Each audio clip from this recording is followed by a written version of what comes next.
Welcome, sir. Hey, sir, how are you, buddy? Good to have you here. And Bob, that was Billie Jean. That's so close. Billie Jean. Billie Dean is not my lover. That's awesome.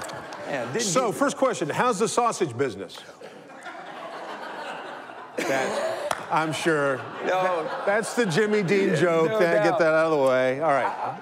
Hey, you know what? We had a chance to talk about that one time. Jimmy did, and we were at a golf tournament, and I go, okay, everybody's thinking, you know, I'm your son. Somebody actually put it on Wikipedia. I actually had a Jimmy Dean as an uncle, but it wasn't him. Well, we got to the bottom of it finally. Anyway, so the first night of the award show, I won this award and everything, and I get a letter in the mail congratulating me by the real Jimmy Dean, and he signed it, "Love, Dad." So I laminated it and I kept it.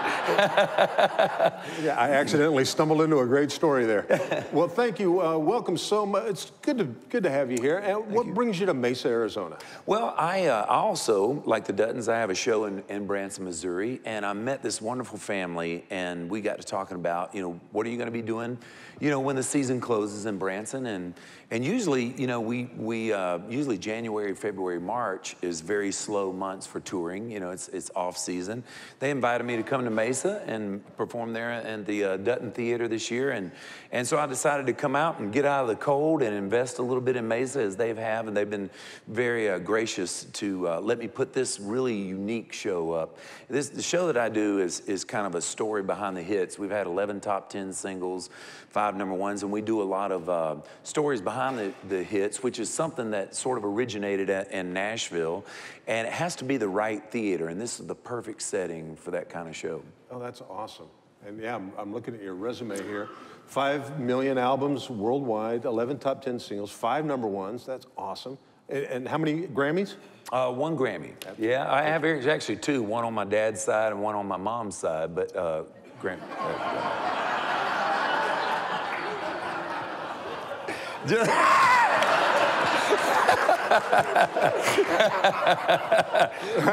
I could hook you up, by the way. Keep her close to my heart. Right? well, that is awesome. And you know, I've been a big fan. I'm not just schmoozing you. I've been a big fan for years, even though I have an issue with you, because a lot of times when I go places, they get us confused. Yeah, yeah. I think it's the hair. No, that is awesome. Well, where are you from originally? Home is Florida. Originally, I was in Florida. I left, had a little basketball scholarship. I had to guard people like Big Al over here, man. Brief stay at college, brief stay at basketball, and then I had an opportunity to go to Nashville and compete. Won an award show there, or I was one of the winners, top 10 finalists in this award show. I never left Nashville, moved up there, and the songwriting community kind of took me in, and so Nashville's been my home for about 30 years now.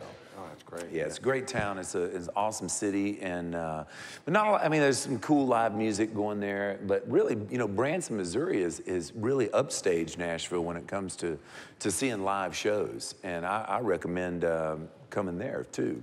You know, I'm a Missouri native myself. Are you really? But you're right. In the wintertime, you're looking for reasons to get out. Yeah.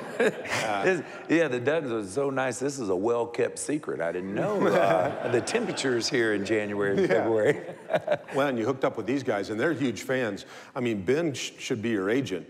No doubt. Before the show, he's telling me all these, oh, and you got to talk to him about this and that. I mean, so, you know, you've got friends and fans in the Dutton family. Absolutely. And that'll fill a theater right there. I know, no doubt about it. No doubt about it. All right, now here, I've got a question coming in. Okay. Ask him about the young girl that you mentor. Oh, yeah. So America's Got Talent. You know, the Dutton family was on America's Got Talent, and there was a little girl that was a finalist on there in 2013 by the name of Chloe Chanel. And she came to Branson to star with me in a show there, and through the 2 months that I worked with her, I realized this amazing talent she had, and I've never mentored anyone. You know, even my own kids, they play music a little bit, but she is one of these girls that that gets it, and she's a hard worker, big work ethic. So we started recording and writing songs for her. Her name's Chloe Chanel. You can ChloeChanel.com. You can check her out.